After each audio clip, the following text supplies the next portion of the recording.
Dear students, good morning dear students. बेटा today we read lesson number first the regional kingdoms के आज हम short questions learn करेंगे। ठीक है बेटा।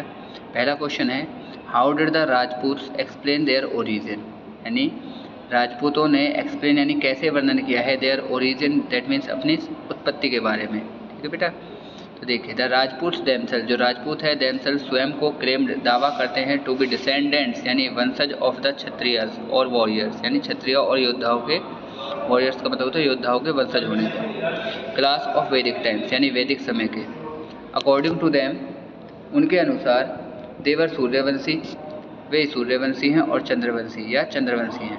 सम राजपूत, कुछ जो राजपूत हैं, कैन ऑल्सो कंसिडर, वो अपने आप को मानते हैं themselves as part of fire family यानी अग्नि परिवार का सदस्य भी मानते हैं। ठीक है बेटा। नाउ नेक्स्ट वी रीड बेटा question number second, how did Mohammad Ghori benefit from Mahmud of Ghazni's death, यानी मोहम्मद गौरी को बेनिफिट में कैसे फ़ायदा हुआ फ्रॉम महमूद ऑफ गजनी, यानी महमूद गजनी की मृत्यु का उनको फ़ायदा कैसे हुआ। तो देखिए ये है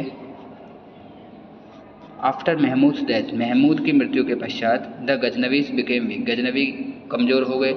टेकिंग एडवांटेज ऑफ दिस, इस चीज़ का फ़ायदा उठाकर Mohammad Ghori made Ghazni independent once again, Mohammad Ghori ने गजनी को इंडिपेंडेंट यानी आज़ाद करा दिया वंस अगेन यानी दोबारा से।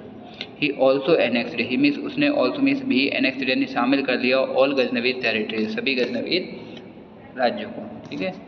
नेक्स्ट है विच रूलिंग डायनेस्टीज, कौन सी शासित जो डायनेस्टीज है, जो राजवंश है, इंगेज वो शामिल हुए इन ए ट्रिपरटाइट स्ट्रगल यानी 3 स्तर के संघर्ष में टू कंट्रोल कन्नौज, कन्नौज पर कब्जा करने के लिए। गिव रीजन, उसका बेटा कारण बताइए। तो द पालाज यानी पालाज डायनेस्टी, गुर्जारा प्रतिहाराज और राष्ट्रकूटा पर इंगेज इन ए ट्रिपरटाइट स्ट्रगल, पर इंगेज वो शामिल थे इन ए ट्रिपरटाइट स्ट्रगल यानी त्रिआगामी संघर्ष में टू कंट्रोल द टाउन, कस्बे पर कब्जा करने के लिए।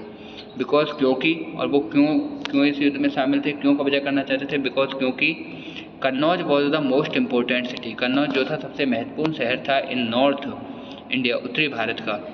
इट्स लोकेशन, इसकी जो लोकेशन थी वो सच दैट, वो इस प्रकार की थी that was ever held Kannauj could control the resources, कि जो भी कन्नौज पर राज करता था उसका कंट्रोल हो जाता था रिसोर्सेज पर, संसाधनों पर, जैसे कि मिनरल्स खनिजों संसाधनों पर, एग्रीकल्चर कृषि पर और ट्रेड और व्यापार पर, of the entire Ganga valley, पूरी गंगा घाटी के, ठीक है, पूरी गंगा घाटी के रिसोर्सेज पर उसका अधिकार हो जाता था जो कन्नौज पर शासन किया करता था।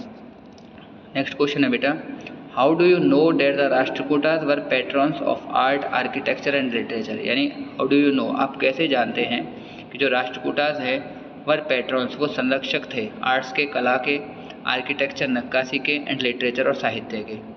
तो the Rashtrakutas kings were patrons of art, जो राष्ट्रकूटास जो राजा थे वर पैट्रॉन्स वो प्रशंसक थे ऑफ आर्ट, कला के, आर्किटेक्चर नक्काशी के, एंड लिटरेचर और साहित्य के। द फेमस कैलाश टेम्पल यानी प्रसिद्ध जो कैलाश मंदिर है एट एलोरा, एलोरा में, and the rock cut caves, और रॉक कट जो गुफाएं हैं एट एलिफेंटा, एलिफेंटा में पर कर्व्ड, वो खुदवाई गई हैं ड्यूरिंग दिस रीजन, इस शासन काल में। They also encourage the growth of regional languages, उन्होंने इनकरेज हौसला दिया था ग्रोथ ऑफ रीजनल लैंग्वेजेस यानी क्षेत्रीय भाषाओं की ग्रोथ पर, वृद्धि पर, स्पेशली कन्नड़, विशेषकर कौन सी भाषा पर बेटा, कन्नड़ भाषा को।